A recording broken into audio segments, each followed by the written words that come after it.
जय श्री राम। कैसे हैं आप सभी? आई होप कि मेरा यूट्यूब परिवार स्वस्थ और सुखी होगा। आइए बात करते हैं राम रक्षा स्तोत्र की। माता जी आ रही हैं और इस बार माता की सवारी जो है तो हाथी है और माता जो है तो हाथी से आ रही हैं और हाथी के सवारी से ही जा रही हैं, जो बहुत ही लाभदायक है और काफ़ी शुभ माना जाता है। तो इस साल माता का आना और माता का जाना दोनों ही काफ़ी शुभ है माना जा रहा है। ऐसे में नवरात्रि है और नवरात्रि माता रानी के साथ साथ अगर भगवान राम, हनुमान जी और सूर्य नारायण की पूजा कर ली जाए तो हमारा साल जो है, क्योंकि हमारा नया साल जो है विक्रम संवत 82 जो है तो कल से शुरू हो जाएगा। तो इसलिए भी जो है तो भगवान जब रावण पर भगवान राम को विजय चाहिए था तो उन्होंने भी आदिशक्ति की पूजा की थी, भगवान सूर्य की पूजा की थी और हनुमान जी तो उनके साथ ही थे। माता के आगे आपने हमेशा देखा होगा, माता तो स्वयं आदिशक्ति हैं, इस संसार की धूरी हैं। क्योंकि जो भी देवी पुराण पढ़ता होगा या जिसने भी दुर्गा सप्तशती का पाठ किया होगा, सभी को पता है कि इस सृष्टि की रचयिता जो हैं वो स्वयं भगवती ही हैं। तो उस देवी के आगे भी हनुमान जी चलते हैं लंगूर रूप में।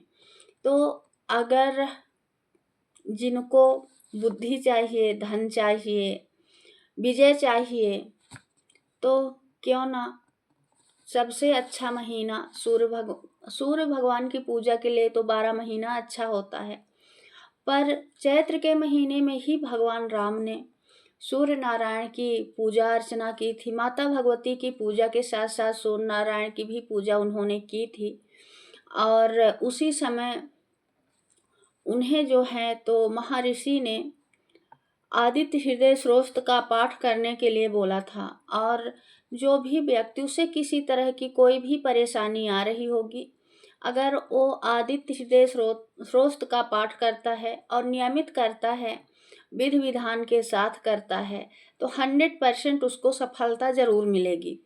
क्योंकि ये सूर्य भगवान ऐसे देवता हैं, सूर्य और चंद्रमा जो हमारे आँखों के सामने हैं, प्रत्यक्ष देवता हैं और इनका काफ़ी मतलब कि अच्छा रिजल्ट जो है तो हमें जो है तो आदित्य हृदय स्तोत्र से हमारे जिंदगी में पड़ता है। और सूर्य जो है तो हमारे कुंडली के भी, नवग्रहों के भी राजा माने जाते हैं और अगर राजा प्रसन्न हैं तो बाकी के ग्रह जो हैं तो अपने आप ही प्रसन्न हैं। एक बात और है कि शनि से लोग बहुत डरते हैं, पर अगर बनी बात है, कोई बेटा कितना भी मतलब कि गुस्सैल है या कुछ भी है, अगर वो दुनिया में किसी की बात सुनेगा तो अपने पिता की ही सुनेगा। अगर पिता खुश हैं तो बेटा कुछ नहीं कर सकता है। जिन लोगों के ऊपर शनि की 7.5 आ रही है या अढ़ैया आ रही है, आज से चालू हो जाएगी। आज 29 मार्च को मैं ये वीडियो शूट कर रही हूँ, तो आप लोग घबराएं मत। शनि जो है काफ़ी बुजुर्ग ग्रह माने जाते हैं, तो आप अपने बुजुर्गों का ध्यान रखिए। शनि आपका कोई अनिष्ट नहीं करेंगे। उसके बावजूद भी अगर आपको लगता है कि नहीं मैं बहुत ज़्यादा परेशान हूँ, तो आप जो हैं तो हनुमान जी की शरण पकड़िए। हनुमान जी को स्वयं शनिदेव ने, जब शनिदेव को हनुमान जी ने लंका में रावण की कैद से छुड़ाया था, तो शनिदेव ने स्वयं उन्हें कहा था कि जो आपकी पूजा करेगा उसको मैं कभी परेशान नहीं करूँगा। अगर आप लोगों को बहुत डर लग रहा है, हनुमान जी की शरण पकड़िए। डर, भय, बीमारी कुछ भी आपके पास नहीं आएगा। आइए वीडियो शुरू करते हैं। बात करते हैं कि स्तोत्र सिद्ध कैसे करें, क्योंकि स्तोत्र जब तक सिद्ध नहीं होता है तब तक वो काम नहीं करता है।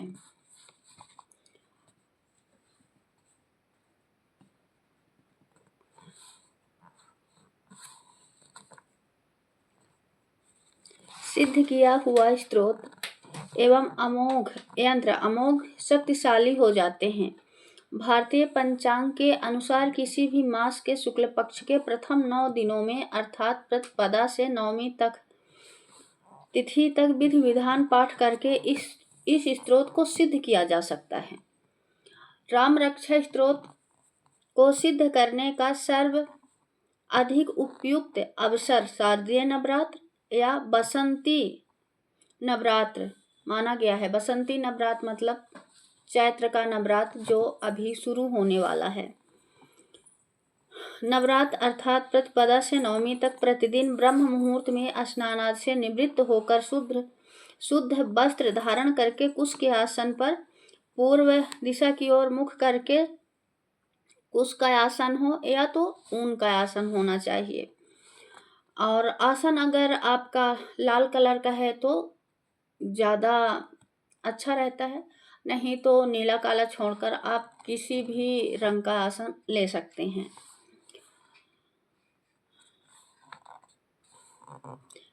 सामने श्री राम जानकी या राम दरबार का चित्र रखकर साधक को बैठना चाहिए। चित्र के दाहिनी ओर धातु निर्मित राम रक्षा यंत्र को भी आसन पर विराजमान कर देना चाहिए।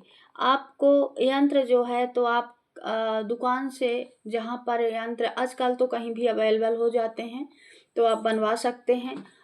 सोनी लोग भी अगर आप चांदी के पात्र में बनवा रहे हैं तो सोनी के यहाँ से भी आपको मिल जाता है, वो लोग भी बना के आपको दे देंगे।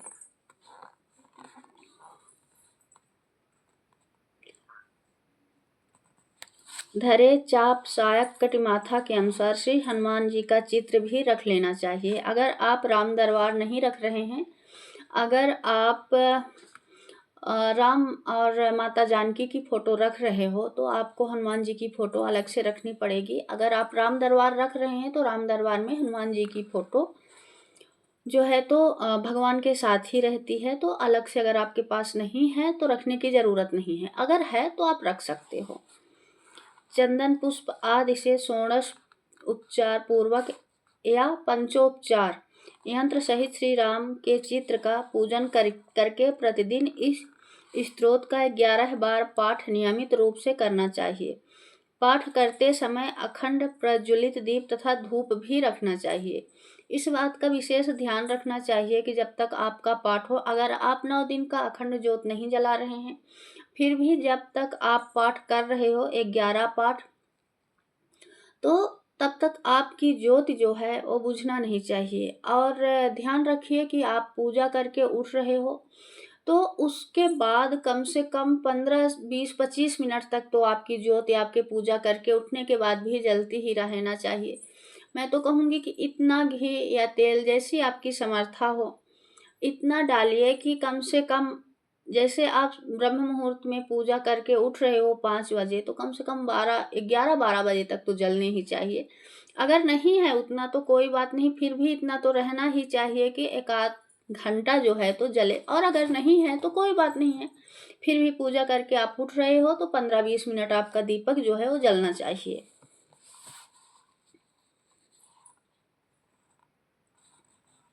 नवमी के दिन पाठ करने के उपरांत रामाय नमः मंत्र से प्रज्वलित अग्नि में घृत, कमल पुष्प या बेल के फूलों से 108 बार आहुति देने के बाद ब्राह्मण भोजन करा के अनुष्ठान को समाप्त करना चाहिए। इस विधि से यह स्त्रोत सिद्ध हो जाता है एवं यंत्र में अपार शक्तियां समाहित हो जाती है। स्त्रोत एवं यंत्र का प्रभाव, यूं तो इस यंत्र एवं स्त्रोत का पाठ के प्रभाव अनंत हैं, फिर भी कुछ ऐसे प्रयोगों का वर्णन किया जा रहा है जिसका प्रयोग करके ब्रह्मलीन तांत्रिक पंडित तृप्ति नारायण झा शास्त्री लादौर दरभंगा अनेक रोगियों को कष्ट मुक्त किया करते थे। मानसिक रोगियों के भय, क्रोध, घबराहट, पारिवारिक कलह आदि विषमताओं पर इस स्त्रोत का 11 बार सविध पाठ करके गुलाब के फूलों से अभिमंत्रित जल को 5 शनिवार तक पिलाकर पूर्ण रूप से स्वस्थ किया जा सकता है। श्री राम रक्षा यंत्र। आइए अब यंत्र की बात कर लेते हैं।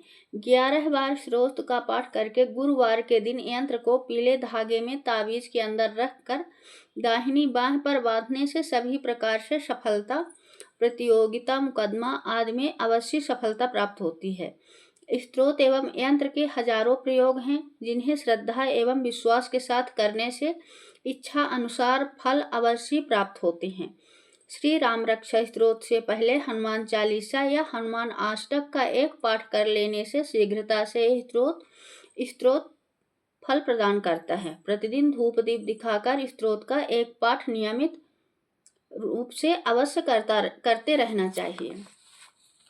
एक चीज जरूर है कि मैंने कभी भी नौकरी चाकरी या पैसे के लिए तो मैंने इस स्तोत्र का पाठ नहीं किया, पर हाँ, मैं अपने दैनिक पूजा में राम रक्षा स्तोत्र का पाठ करती हूँ। और एक बात ये भी है कि मुझे टेंशन बहुत जल्दी होता है, किसी चीज़ का भी है। मैं कई बार डिप्रेशन का शिकार हो चुकी हूँ। कई बार मेरा ट्रीटमेंट भी हुआ है डिप्रेशन का। तो ये तो है कि जब से मैंने राम रक्षा स्तोत्र का पाठ शुरू किया है, तो मेरा जो है तो सोचने की शक्ति जो है वो पॉजिटिव है। उतना ज़्यादा मैं मतलब कि उल्टी दिशा में नहीं भागती हूँ, जितना मतलब पहले निगेटिव सोचती थी, तो उतना ज़्यादा जो है मेरा माइंड जो है वो सही है और बिना मतलब का टेंशन नहीं होता है। तो इस बात की तो मैं भी गारंटी ले सकती हूँ कि आप एक बार करके देखिए, आपको गारंटी है कि लाभ ज़रूर मिलेगा। हाँ, और ये जो बातें हैं ये मैं खुद से नहीं बता रही हूँ। आज ना मैं ऐसे ही मेरे पापा को ना पुस्तकों से बड़ा प्रेम था। वो कहीं भी जाते थे और वो बुक लेके आते थे। तो मेरे पास भी बहुत सारी हैं, क्योंकि मेरा भी बचपन से ही बुकों से लगाव हो गया था। तो जो बुक पापा ला के रखते थे, मेरी आदत थी मैं उनको पढ़ती थी और जो मुझे अच्छी लगती थी उनको मैं अपने पास रख लेती थी। आज जैसे ही साफ सफाई के दौरान मुझे ये बुक मिल गई और काफ़ी पुरानी बुक है, आप लोग देख भी सकते हो। तो इसमें ना ये राम रक्षा स्तोत्र का जो है तो यंत्र सिद्धि और स्तोत्र सिद्धि दोनों का वर्णन किया हुआ था। तो मुझे लगा आप लोगों के साथ शेयर करना चाहिए, इसलिए मैंने आप लोगों के साथ शेयर किया है। और भी बहुत सारी चीज़ें मुझे इस बुक से पता चली है, आगे के वीडियो में मैं आप लोगों के लिए ज़रूर लेके आऊँगी। जय श्री राम। सबसे बड़ी बात भरोसा। अगर आपका भरोसा सच्चा है, आपकी लगन सच्ची है, तो आप जो चाह रहे हो वो ज़रूर मिलेगा। धन्यवाद।